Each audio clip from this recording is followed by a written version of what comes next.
சரி, நீட்டை எழுதுறாங்க.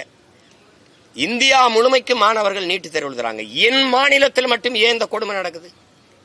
இந்தியாவில் எந்த மாநிலத்தில் என் பிள்ளைகளுடைய துப்பட்டாவை எடுக்கிறான், பூணூலா இருக்கிறான், தலைமுடியை விரிச்சு விடுறான், முழுக்கை போட்ட சுடிதார்னா அரக்கையா வெட்டுறான், உள்ளாடையை எந்த மாநிலத்தில் கலட்டுறான்?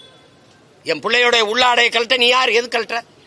அந்த தேர்வு நடத்துற ஆணையர் அந்த மேற்பார்வையில் கிடக்குறான். காவல்துறைக்கு என்ன வேலை? மனச்சான்றோட இந்த நாட்டு மக்கள் இதை யோசிக்கணும். இதை நீட்டு வேணாங்கிறாரு, இப்படிலாம் பேசக்கூடாது. மூக்குத்தி தோடு எவ்வளவு பெருசு இருக்கும்? மூக்குத்தி அறிவார்ந்த மக்கள் செஞ்சு பாருங்க. இந்த மூக்குத்தி எவ்வளவு பெருசு? இந்த மூக்குத்திக்குள்ள பிட்ட கொண்டு போய் பார்த்தெழுதிட முடியும்னு நம்புதா அந்த சமூகம்? நம்புதா? ஏன் அங்க கண்காணிப்பு கருவி வை, சிசிடிவி கேமராவை வை. அப்ப மேற்பாளர்கள் சூப்பர்வைசர் இருக்கான்ல, அவன் என்ன பண்ணிட்டு இருக்காரு? அவர் என்ன பண்ணிட்டு இருக்காரு? பார்த்து எழுதும் போது அப்படிக்க மாட்டாரா? இந்த தோடுக்குள்ளைய மூக்குத்திக்குள்ளைய நீ பிட்ட மறைச்சு கொண்டு எழுதிட முடியும்னு நம்ப சொல்றேன். ஆனால் இந்த ஓட்டு போடுற பெட்டி, இவ்வளவு பெரிய பெட்டிகளை ஒண்ணும் செய்ய முடியாதுன்னு நம்ப சொல்றேன். இது சரியா பதிவு நடக்குங்கிற இந்த மூக்குத்திக்குள்ள பிட்டு கொண்டு போய் எழுதிடுவான்னு நம்ப சொல்றேன்.